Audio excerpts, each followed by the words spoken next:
यह पुनर्जन्म का मतलब ही मत समझिए ऊपर जाके फिर नीचे आइएगा। मृत्यु और मोक्ष में क्या अंतर है? मृत्यु और मोक्ष का तुलना करना ही आपका प्रश्न गलत है। ईश्वर प्राप्ति के क्या उपाय हैं? ईश्वर का मतलब होता है इस शरीर का स्वर। तो पितृलोक कुछ होता नहीं है।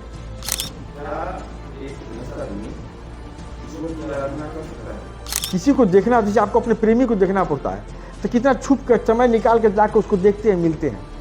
उसी तरह अगर ईश्वर को देखना है तो छुप जाना पड़ेगा, छुप कर जाना पड़ेगा और छुप कर देखना पड़ेगा। पूज्य गुरुदेव से एक प्रश्न की जानकारी चाहिए, इस पर कृपा की जाए। मेरा प्रश्न है, ईश्वर प्राप्ति के क्या उपाय हैं?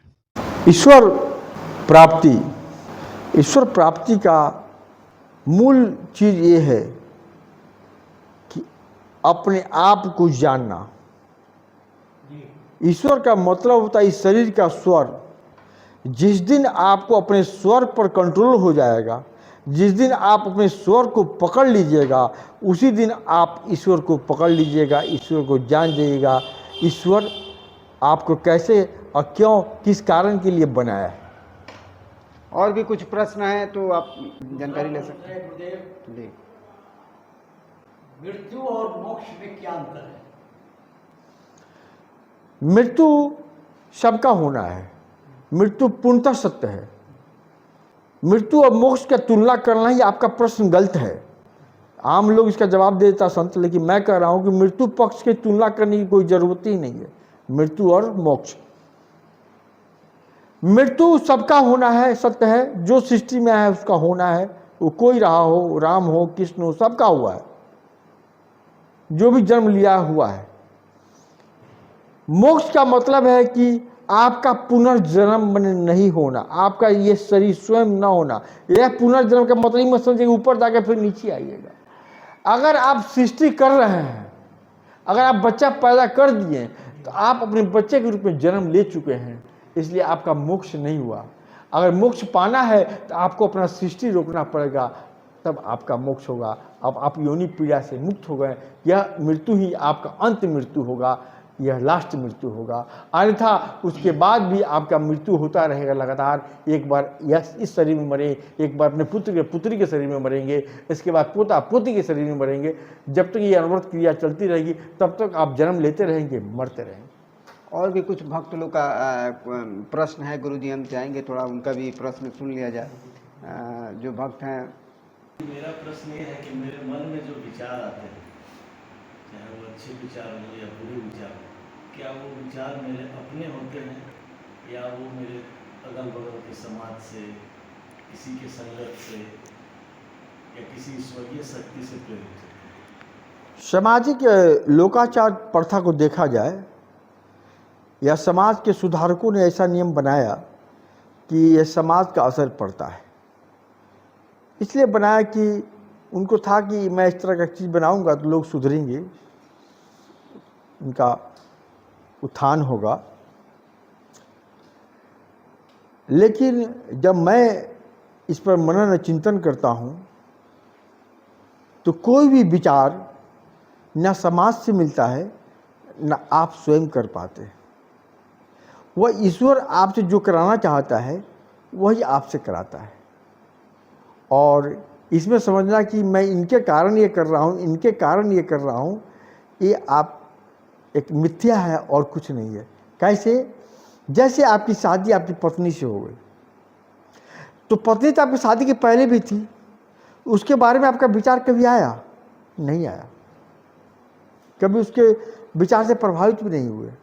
लेकिन ईश्वर एकाएक आपको एक पत्नी भेज दिया, किसी माध्यम से, माध्यम बनाया गया। आप लोग क्या होता है, माध्यम को ही ईश्वर का समान समझ लेते हैं, यह कराया।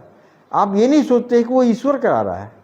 उसके बाद वो ईश्वर की बात में आप फंस गए, ईश्वर की बात से, उस स्त्री के बात से चल रहे हैं, तो आपको लगेगा कि मेरी स्त्री मुझे बिगाड़ दी। नहीं, ईश्वर ने प्लान करके वो भेजा है आपको यह कार्य कराने के लिए, और उसके माध्यम से आपको टर्चर कराकर, आपसे को प्रेरित कराकर वह कार्य कराएगा। इसलिए कभी भी कोई मनुष्य किसी प्रकार के किसी कार्य में दोषी नहीं है। यह दोषी है हर देश का, हर राज्य का कानून नियम है, उस देश में कैसे रहना, किस तरह, उसके लिए एक नियम कानून है, उसकी सज़ा मिलती है, वो सरकार देती है, मनुष्य देती है, वो भी ईश्वर के द्वारा ही निर्मित है। इसलिए मैंने कहा कि नर्क स्वर्ग ऊपर नहीं है, यहीं पर है।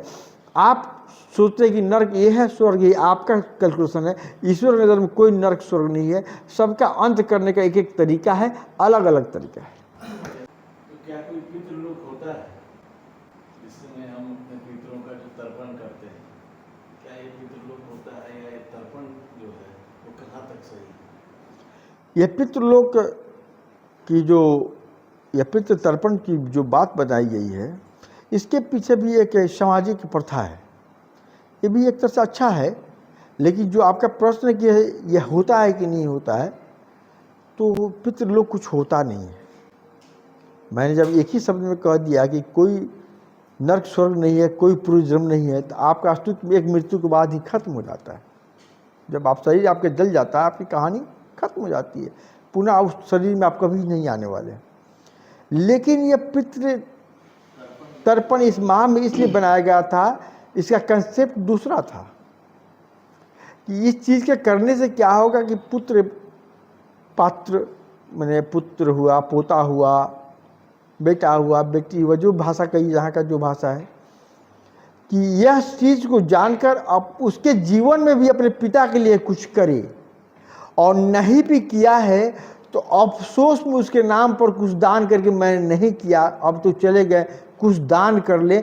वह दान करने से उसके पुत्रों में, उसके पोतों में यह गुण आएगा कि आज तो दादाजी चले गए तब किया, ज़रा व्यर्थ है, वो रहते तब हम लोग करते तो कितना अच्छा रहता, उनके जीवन में करते तो कितना अच्छा रहता। तो ऐसा कुछ नहीं है, वो दान की प्रक्रिया दिया गया है कि उसके कारण कुछ लोग जिए, कुछ लोग और सबका जीवन यापन हो। हर के जीवन यापन के लिए समाज में एक प्रथा बनाया गया है, शादी विवाह श्राद्ध इसलिए बनाया गया कि इसमें सब लोग जिए, एक ब्राह्मण भी जी ले, एक हजाम भी जी ले, एक डोम भी जी ले, सबकी जरूरत बनाया गया है, चमार भी जी ले, जो इसलिए बनाया गया है। कोई पितृलोक नहीं होता है, कोई तर्पण का महत्व नहीं होता। अगर तर्पण के महत्व होता तो यहाँ पानी देते तो यहाँ देते आपका पितर होता तो सीधे ऊपर करते, आह्वान करते हैं, आप पितर सीधे ऊपर खींच लेता, तो जहाँ से लिए वहीं गिर जा रहा है, तो पितर के पास कुछ नहीं जा रहा है। ऐसी बात कुछ नहीं। समझ गए आप? जो क्वेश्चन लिए उसका सही से मिल गया आंसर आपको? क्या नाम है सर आपका? नवीन। अच्छा, नवीन जी हैं, और इनका भी जो प्रश्न दिए गुरु जी ने एकदम साफ तौर से, जो भी भक्त बैठे हुए हैं एकदम बता दिए। और भी कुछ भक्त हैं जो चाहें तो गुरु जी से आंसर ले सकते हैं अपने प्रश्न का। गुरु जी को प्रणाम। गुरु जी के मन में एक मेरे सवाल था कि क्या एक गृहस्थ आदमी ईश्वर की आराधना कर सकता है? क्या ईश्वर उनको मिल सकता है? आपका प्रश्न बहुत अच्छा रहा।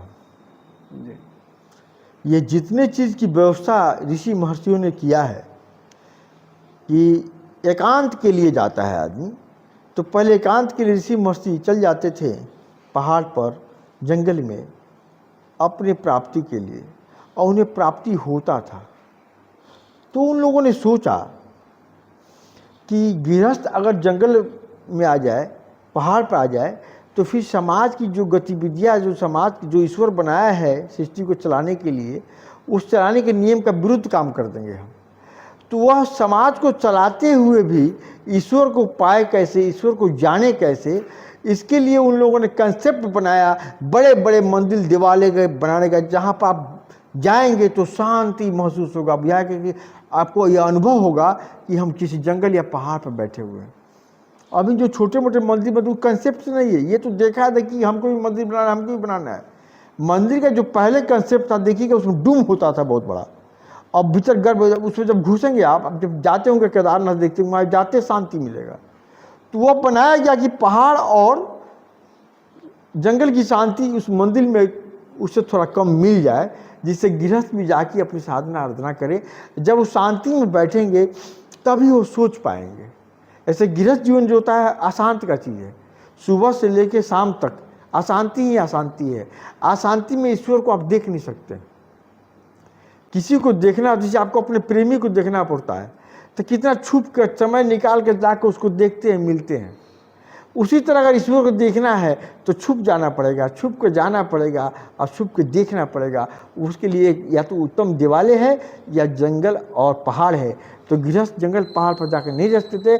उनके लिए उचित है कि किसी भी अच्छे मंदिर में जाकर बैठे, ध्यान करें और श्वास को गौर से देखें, श्वास क्रिया को, और मनन करें, माथे पर बीच में ध्यान दें। वो समझ जाएंगे कैसे ईश्वर मेरे भीतर आ रहे हैं, जा रहे हैं, आ रहे हैं, जा रहे हैं।